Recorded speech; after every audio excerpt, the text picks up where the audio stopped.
Sild ja saladused. Sillil on uus matemaatikaõpetaja, kes jumaldab matemaatikat, sunnib õpilased kogu aeg arvutama. Üks päev tuli Sillil väga väsinud koju.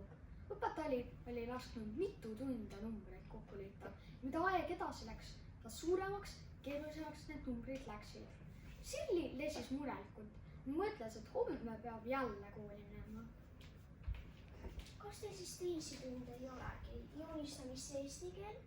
On ikka, need on toredad tunnid, aga matemaatikaõpetaja on kaval. Ta helistab õpetajate tuppa ning laseb kunstiõpetaja sinna kutsuda. Samal ajal, kui kunstiõpetaja klassist ära on, kargab matemaatikaõpetaja sisse ning sunnib meid üha uusi arve kokku liitma. Isegi kempsu tuleb meile järgi. Ta on ju siis hull. On jaa, ta jumaldab oma matemaatikat ning sunnib meid kogu aeg arutama. Juba homseks peame kokku liitma kõik arvud ühest 100-ni. No, aitame sind. Sina liida 1-10-ni, mina 10-st 30-ni ja isa võib liita ülejäänud. Miks mina pean kõige rohkem liitma, kõige raskemad numbrid? Minu noorsel mineks tööõpetusõpetajaks oli lollakas. Ta sundis meid muudki treima ja hüveldama, vahetundidest pildis poisse, tassis oma kabinetti ega lasknud teistest tundi. Aga mis te selle õpetajaga siis tegite? Lõpuks me poistega leidsime, et kaua me kannatame. Segasime ta supi sisse puuliimi ja hullud klõpsid hambad kokku. Siis viidi ta haiglasse ja enam ta meile kooli tagasi ei tulnud. Päriselt? No muidugi, mitte keegi teine sellest tööõpetusest ei jagu ei saanud. Valetad? No miks ma peaks valetama? See oli teine aeg, siis lips igasugu tüüpe ringi. Praegu ma lausa imestan, et säärased nagu teie matemaatikaõpetaja lastased võtaks. Homme hakkab jälle peale.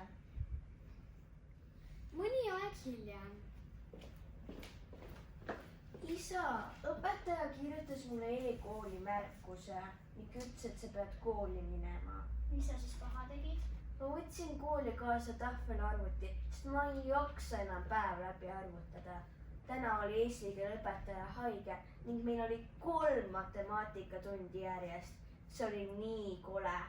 Ja siis ma võtsin enda tahvli ja liitsin sellega natuke. Siis võttis õpetaja mul tahvli ning kirjutas mulle e-kooli märkuse. Ma pole veel kunagi märkust saanud. Rahune kallis, märkus on küll paha asi, aga õpetaja on ka liiga karm. Ja siis võttis õpetaja mul tahvli ära ning pani endale lauasahtlisse ning ütles, et isa peab kooli minema, kuna ma olen nii sõnakuulmatu. Huvitav, milles see isa süüdi on, et Siri arvutada ei võtsi ja tema sellepärast peab kooli minema. Eks ma siis lähe. Päris huvitav selle õpetaja kohtuda. Kas ma pean õpetajat tuppa minema? Ei, meie klassi õpetajate tuppa ta ei mahu ära.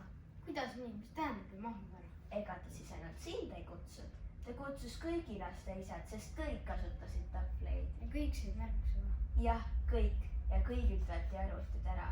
Õpetaja oli nüüd pärast terve kuhi ning lubas kõik ära põletada. Mis tähendab ära põletada? See on minu arvuti, põletage endas. Eks sa ütle talle seda.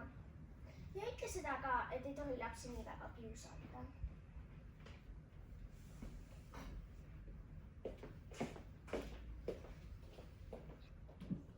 Isa kõmpis mööda tänavaid koolimajja. Ta leidis Silli klassi vaevalt üles. Sinna poole liikus 10 isasid.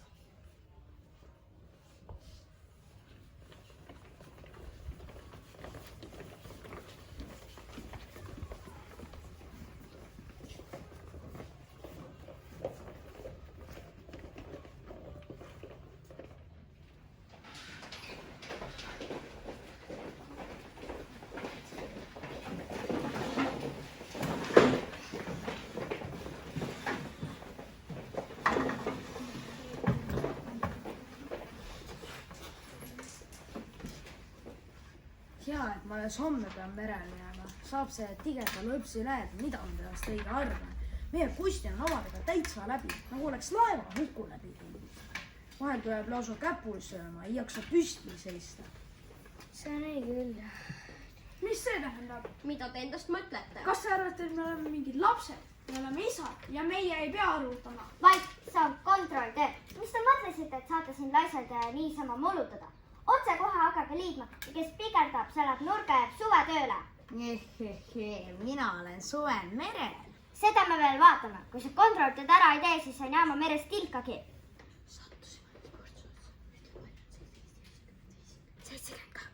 Jutt jäta, siis pikendasid ja lähed nurka. ei lähe ma kuhugi nurka, Põrguvere nimel, mida te endast mõtlete? Lapsed olete nii ära väsitanud, et nad ei jaksa enam suppigi neelata ja nüüd tulete meie kallale. ja üldse, andke mulle mu tahvelarvut tagasi, paluks otsekohe lauale laduda. Arvuteid tagasi ei saa. Teie lapsed on laiskond, mida ei üldse peast arvutada. Trenni neid nii kaua, kuni neile arvutamine une pealt välja tuleb. Milleks siis inimesel pea otsas on? Kammimiseks või? ma nõuan oma arvuteid. Aitab moka laadast. Enne keegi koju saabub, kontrolltöö on tehtud. Palun vabandust, mu naisel on täna sünnipäev. Kas ma võin natuke varem ära minna? Ei, ja oma naisel võite ka öelda, et homme peab kõik emad kooli tulema. Õpetan ema ka arvutama. ah, samm madu, meil naisi tahad sa kuhu katse saada. võitlusse!